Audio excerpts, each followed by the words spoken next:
Let's get on with some other issues today, and the energy crisis at home and abroad, and why Australia is officially being warned now that blackouts are on the way as we run short of electricity. Now, on this program, as you know, I've been highlighting almost daily the energy crisis in Europe and the UK. I've been showing you the real hardship, the skyrocketing costs and the energy shortages that are causing real pain and will lead to trauma in the coming Northern Hemisphere winter. Quite plainly, tens of thousands of extra people will die across Europe this winter because of a lack of heating or an inability to pay for heating.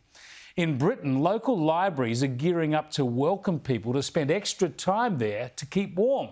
They want extra government funding so they can stay open as warm refuges for people who can't afford to heat their homes.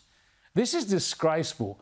And as we've explained, while most of the media and politicians want to pretend that Russia and the Ukraine invasion have triggered all this, the real problem is the way the Europeans have pursued net zero, pushed renewable energy, closed down coal-fired power and left themselves hopelessly exposed.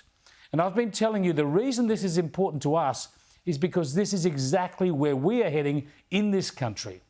And then, hey presto, sooner than we might even have expected, the official word of a crisis here. The Australian Energy Market Operator has declared that this country is facing a power shortfall over coming years. Unless we're extremely lucky with demand and weather, blackouts are on the way in all the mainland national electricity market states. That's Queensland, New South Wales, Victoria and South Australia. Yep, an energy-rich nation continues to make itself energy poor and hits its citizens with exorbitant prices along the way. It's criminal. Have a listen to this energy expert on ABC Radio this morning. The great energy transition that we've all been speaking about for the last 10 years is well and truly up and running. We're now starting to understand what happens at the end of coal and asking ourselves the question about whether electrification is doable. Yeah, I'll speak to Matt Rennie later, but that's how badly we've organised all this. We've had policies forcing coal generation out, making it unviable and closing it down, before we've organised ourselves to keep the lights on without it. The clever country, hey? Now the virtue signalling country, a country intent on energy self-harm. So let's have a look at what the market operator calls the statement of opportunities in the market, a rather ironic title. The CEO, Daniel Westerman, says forecast reliability gaps have emerged across the national electricity market regions due to considerable coal and gas plant closures, along with insufficient new generation capacity commitments needed to offset higher electricity use. In the next decade, Australia will experience our first cluster of coal generation retirements, at least 5 power stations totalling 8.3 gigawatts to retire, equal approximately 14% of the national electricity market's total capacity.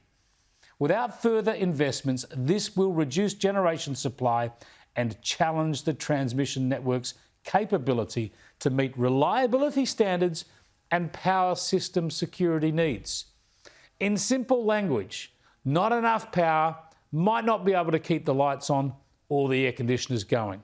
Too bad if you just bought an electric car, eh? The report talks about reliability forecasts for the coming year through to 2032 and says there are reliability gaps forecast in all those mainland states. It also says the statement of opportunity signals the urgency to progress generation, storage and transmission projects to maintain secure, reliable and affordable electricity for homes and businesses. Yeah, great. We're in strife, we're closing down the stuff that works and we're not building the new stuff quickly enough. And most of that is renewable and therefore intermittent anyway, so we'll be caught short for dispatchable power for sure. This is all terribly predictable. As you know, we've been warning about this on this show for years with a range of experts. It's also costly and damaging for our country. Energy security is economic security, and there is no national security without energy security.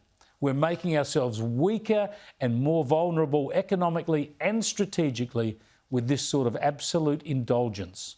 China, meanwhile, as I told you yesterday, is building more than 40 new coal-fired power stations to make sure it has affordable, reliable power. They make themselves stronger, we make ourselves weaker. And there's a jobs summit happening in Canberra tomorrow.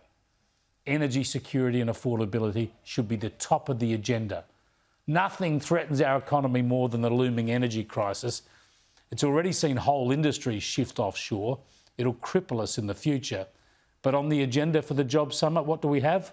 We have a session on workforce opportunities from clean energy and tackling climate change. That should read stopping the bleeding of jobs from the high electricity prices caused by climate policies and the renewable energy push. But now it's workforce opportunities from climate action. This stuff is absolutely delusional.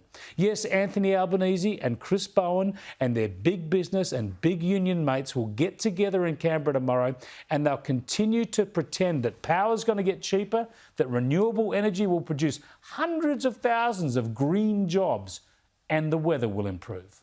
None of these things will happen and there will be an ugly reckoning within a few years. But they can never say they were not warned. They can never claim that their recklessness was justifiable.